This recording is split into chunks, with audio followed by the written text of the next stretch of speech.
Fala moçada, beleza? Meu nome é Eduardo Camolese, professor de matemática aqui da Oficina do Estudante, e hoje nós vamos ter a segunda aula sobre propriedades de logaritmos.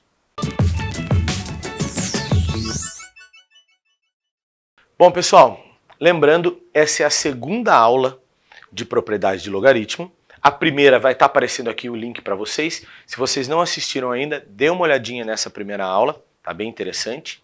E lembrando que a gente precisa das definições, tá? Então eu deixei aqui já para a gente relembrar.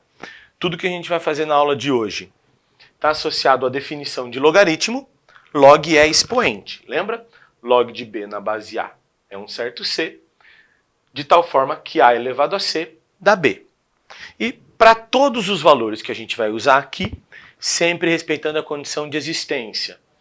O logaritmando, que é o cara de cima, é positivo e a base positiva e diferente de 1, certo? Logaritmando positivo, base positiva e diferente de 1. Tá? Na nossa primeira aula, nós falamos sobre as propriedades de multiplicação, divisão de logaritmandos e potenciação, tanto no logaritmando quanto na base.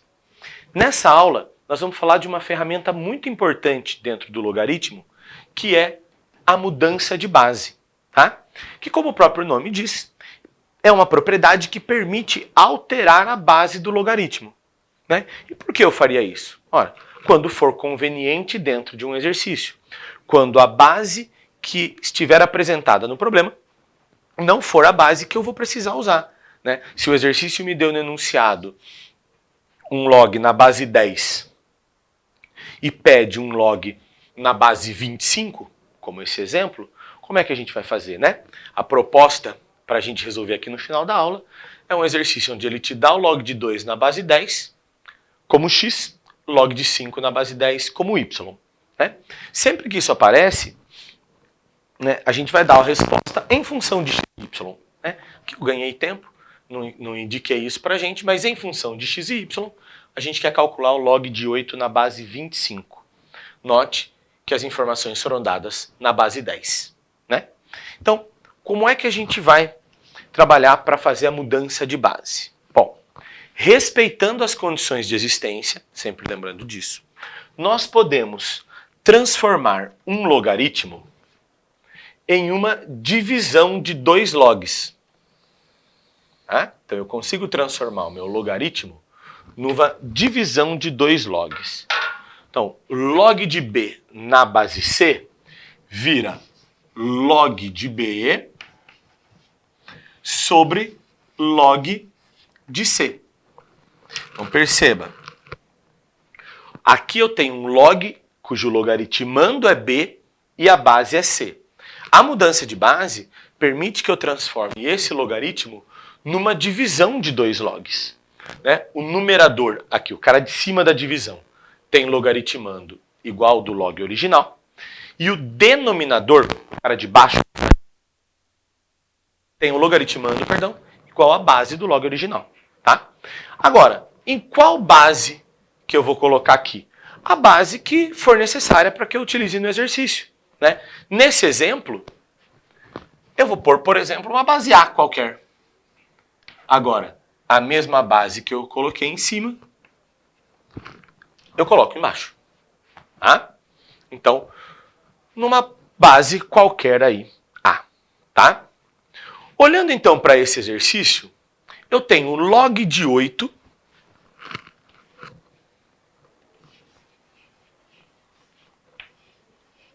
na base 25. Bom, eu não consigo resolver esse exercício, eu não consigo fazer aparecer o x ou o y se eu não tiver a base 10. Então, dessa forma, eu posso transformar esse logaritmo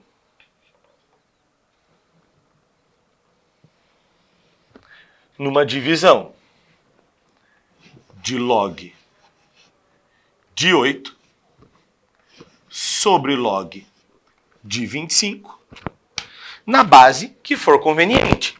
Como nesse exercício ele me informa a base 10, então nós vamos considerar aqui base 10 para os dois.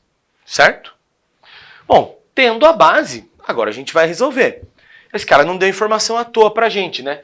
Por que ele deu log de 2 valendo x e log de 5 valendo y? Porque de alguma forma aqui vai ter que aparecer o 2 e o 5, né? Então, eu vou fazer aqui do lado log de 8 na base 10. Bom, eu não sei calcular direto, né, pela definição. Mas o 8, ele é uma potência de base 2, né? O 8 é 2 vezes 2, 4 vezes 2, 8. Então, se eu transformar o 8 em 2 ao cubo, eu tenho log de 2 ao cubo na base 10. Como eu sei que log de 2 na base 10 é x, é só eu tirar esse expoente daí.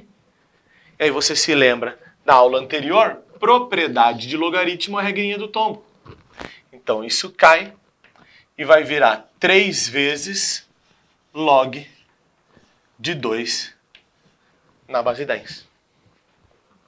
E aí, como eu já sei que log de 2 na base 10 é x, né? Como eu sei que esse cara aqui é x, esse resultado equivale a 3x. Certo?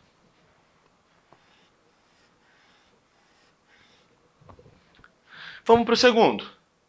O denominador é log de 25 na base 10.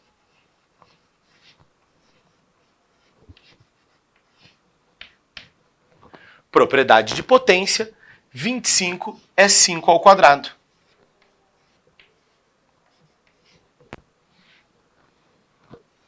Cai o expoente 2 multiplicando, isso vai virar 2 vezes log de 5.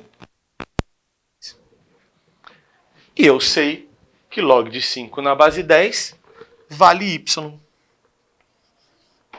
Chegamos então no denominador 2y. Né? E aí, nesse caso, o exercício termina aqui. Né? Porque não é uma equação. Eu não tenho que determinar o valor de x e y. Eu tenho que calcular em função de x e y. Né? Essa é uma forma comum de apresentar quando o exercício não quer substituir valores aproximados, né? Para log de 2 e log de 5. Então ele pode pôr em função de x e y, de a e b, enfim. Então a resposta ficaria aqui uma aplicação da mudança de base. Tá? Bom, esse é um caso geralzão, uma aplicação geral desse assunto. Aqui eu vou trazer para vocês duas consequências, duas diquinhas para você ficar atento, que podem ser resolvidas, né? Que a gente consegue observar a partir da mudança de base. Tá? A primeira, ela é muito interessante, porque ela vai ser a única propriedade que envolve multiplicação de logaritmos. Né? Se você retomar tanto a aula anterior quanto der uma olhada nessa, a gente tem propriedade para soma de logs, para subtração de logs. Né? Multiplicação no logaritmando, ou divisão no logaritmando, ou até potência, como a gente utilizou. Mas não existe uma propriedade para multiplicação de logaritmos. Mas aqui a gente consegue uma. Mas é um caso específico. Olha só que interessante. Se eu tenho log de C na base A multiplicando por log de B na base C, né? Então, se eu observar uma relação aqui, aonde o logaritmando de um deles é igual à base do outro, vendo? Ó, eu tenho log de C na base A vezes log de B na base C. O logaritmando de um é igual à base do outro. Isso vira logaritmo que envolve os outros dois elementos de B na base A. Né? Então, olha só. Se eu tenho um produto de logs, onde o logaritmando de um é igual à base do outro, eu esqueço esses caras e sobram outros dois. Log de B na base A. Né? Isso é uma sacada muito absurda comparado com mudança de base? Não. Se você observar, a única coisa que a gente fez foi pegar esse cara que está dividindo e aplicar a operação inversa e jogar ele para lá multiplicando. Né? Quando eu levo ele para lá multiplicando, ó, vai ficar log de C na base A multiplicado por log de B na base C igual a log de B na base A. Então, uma consequência interessante da mudança de base que permite que a gente tenha uma propriedade de logaritmos. Tem multiplicação de logs? Verifica se surge essa relação. Se o logaritmando de um for igual à base do outro, esquece esses dois. O resultado é aquilo que sobra. Tá? E uma segunda consequência é a possibilidade de a gente inverter o logaritmando com a base quando é respeitada a condição de existência. Né? Então, por exemplo, vamos supor que você tenha o logaritmo de B na base A. Mas, por algum motivo, dentro do exercício, você precisa inverter. Você precisa que o logaritmando venha para a base e que a base vá para o logaritmando. A mudança de base permite isso apenas invertendo os logs. Então, invertendo o log, perdão. Isso é 1 sobre log de A na base B. Tá? Então, eu preciso inverter o logaritmando com a base, é só inverter o logaritmo. Log de B na base A é 1 sobre log de A na base B. Tá? E aí, dependendo do exercício, você tem essas ferramentas que você pode substituir. Ok? Bom, gente, essas são então as principais propriedades de logaritmos que nós vimos nessas duas aulas. Né? Com elas você tem uma base muito boa para resolver os exercícios de vestibular. Ok? Eu espero que vocês tenham gostado aí do vídeo. Não se esqueçam de curtir. Se inscrevam no canal, ative o sininho aí para receber as notificações. Sempre tem novidade, novas aulas aí. Deixa nos comentários alguma dúvida, sugestões de aula, que nós vamos dar uma lida, ok? Muito obrigado e até a próxima.